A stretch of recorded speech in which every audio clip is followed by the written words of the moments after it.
All right, Sam Mahoney. All right, guys. First of all, this is an absolutely beautiful Farbrengen. So, to the hosts, I mean, this is incredible what you guys have going on here. All these men, sitting together on a Thursday night, celebrating our heritage and celebrating so many beautiful things, songs, and amazing speaker. I don't know the gentleman's name. I don't see him. He spoke very well. Whatever his name is, did a good job. David Sachs. David Sachs, great job. And you guys have a beautiful thing here. I'm quite envious that I don't live in LA after seeing what you guys have here on Thursday night. Just a random Thursday night. I feel a little weird with people on my back, so let me here.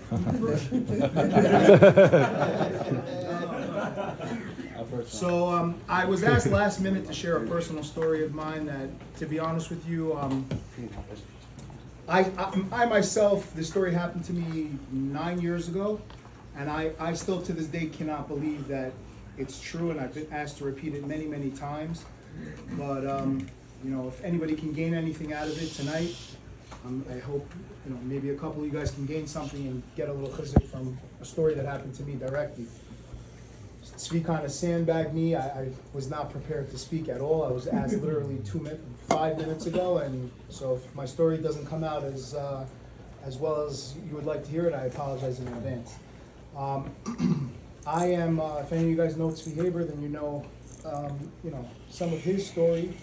Him and I were roommates in treatment at Chabad Residential Treatment Center in 2013.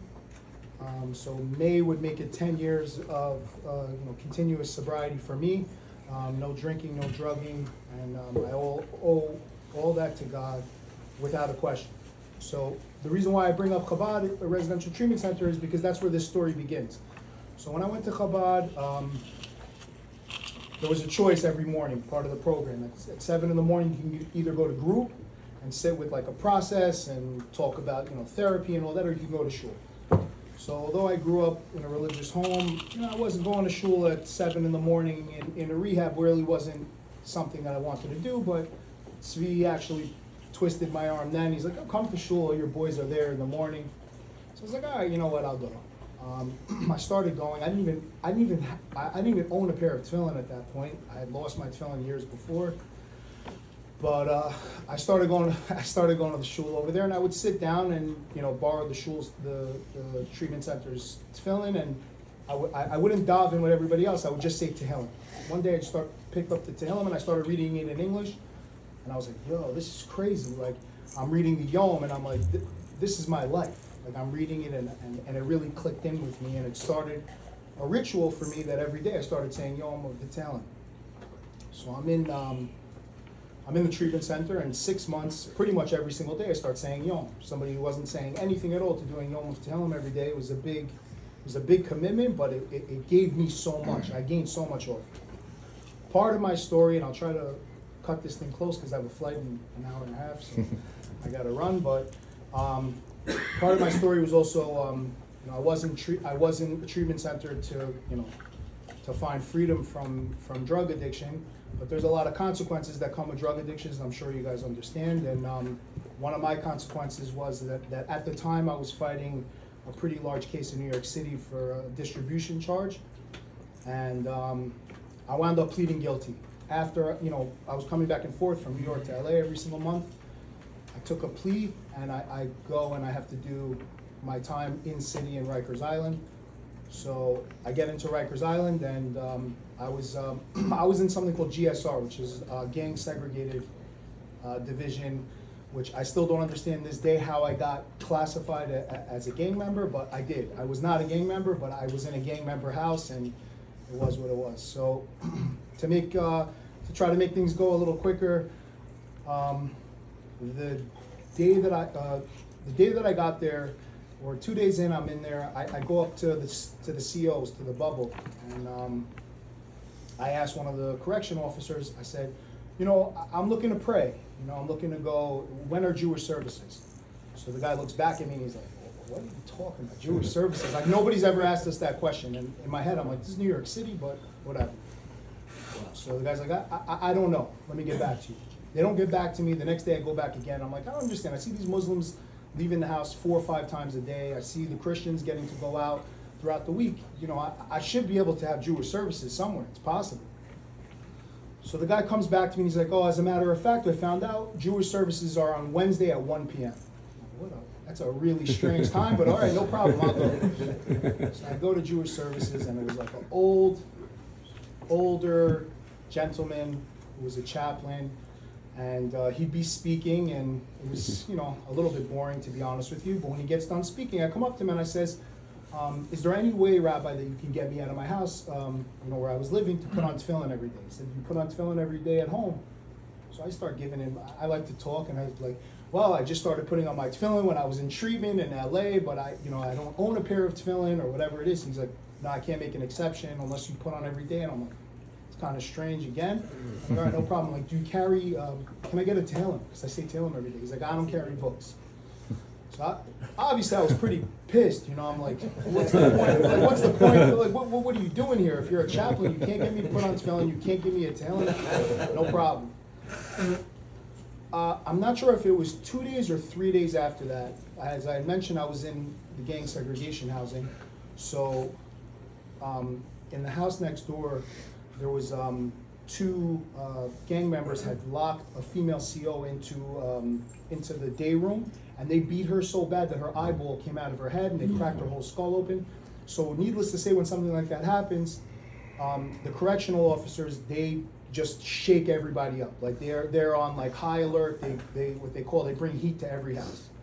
So that means like they'll come into the house 3 o'clock in the morning. Everyone will be sleeping. They'll come in with dogs. They'll wake everyone up. They'll take everyone's clothes off. They'll go through all their stuff, whatever it is, and they do it, you know, to teach a lesson to the inmates not to fight with, you know, their own. So this was like one of the shakedowns that they did. It was in the afternoon, and the guy who lived in the bed right next to me, I'm sure some of you guys may be familiar with some of the New York City gangs, but he was a Latin King, a very high-ranking member in the Latin Kings, and he was working a job, and he wasn't in the house at the time, but he was there for a very long time. And I mean, I'm sure there's a rabbi in here, but there's no women, so I can be open. But he, like, I guess his girlfriend or whatever used to send him porno magazines, and they were called Buttman. I'm just telling you, this is. I didn't name it. That's what they were called. And he had stacks, man. When I tell you stacks, like, he treated it like a library. Like he had everything like perfectly organized. So when they came through, he wasn't there at the time. He was on a job or whatever. They like messed up all of his stuff. They turned everything over. And whatever. Now, the beds, when you're in the dorm, like you have a bed right here where my man is sitting, and you have another bed right here. Like literally, this is the distance in between the beds. So I'm cleaning up my stuff, and in jail there's a very simple rule: like you don't look at anyone else's stuff. Like you don't even look at it. Like to even look at it, like that would, like somebody would be like, oh, you're trying to take my stuff. So you just learn just to keep your eyes to yourself. But I'm cleaning up my stuff, and I could swear in this. Like they beat up his whole setup that he had of all of his magazines. I could swear I'm seeing like a Hebrew lettering. I'm like, yo, bro, you're bugging out. Like, you know, you're imagining things. But I couldn't help myself. Like it was just like, it was killing me. I'm like, I gotta look. So like I kind of moved over and I pushed over a couple of the Buttmans.